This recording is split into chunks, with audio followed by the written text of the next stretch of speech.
ଜଗନ୍ନାଥ। ବଡ଼ ଦୁଃଖର କଥା ଯେ କେନ୍ଦ୍ରାପଡ଼ାରେ ଜଣେ ନବମ ଶ୍ରେଣୀ ଛାତ୍ର ହେଡ଼ମାଷ୍ଟରଙ୍କ ମୁଣ୍ଡରେ ବନ୍ଧୁକ ଲଗାଇଥିବାରୁ ତାକୁ ପୁଲିସ ବାନ୍ଧି ନେଇ ଥାନାରେ ରଖିଛି। କହିବାକୁ ଗଲେ ସେ ବାପା ମାଆଙ୍କର ପରିସ୍ଥିତି କ'ଣ ହେବ? ସେ ବାପା ମାଆଙ୍କର ଭବିଷ୍ୟତ କ'ଣ ହେବ?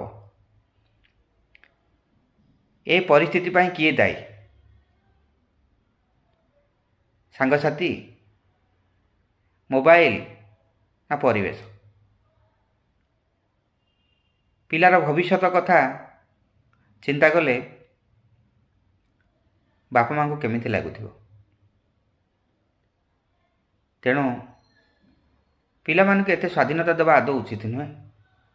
ପିଲାମାନେ କ'ଣ କରୁଛନ୍ତି ସେ ଗତିବିଧି ଉପରୁ ଲକ୍ଷ୍ୟ କରିବା ଦରକାର। ନହେଲେ ଆଗକୁ ଆପଣ ଅସୁବିଧାର ସମ୍ମୁଖୀନ ହେବେ।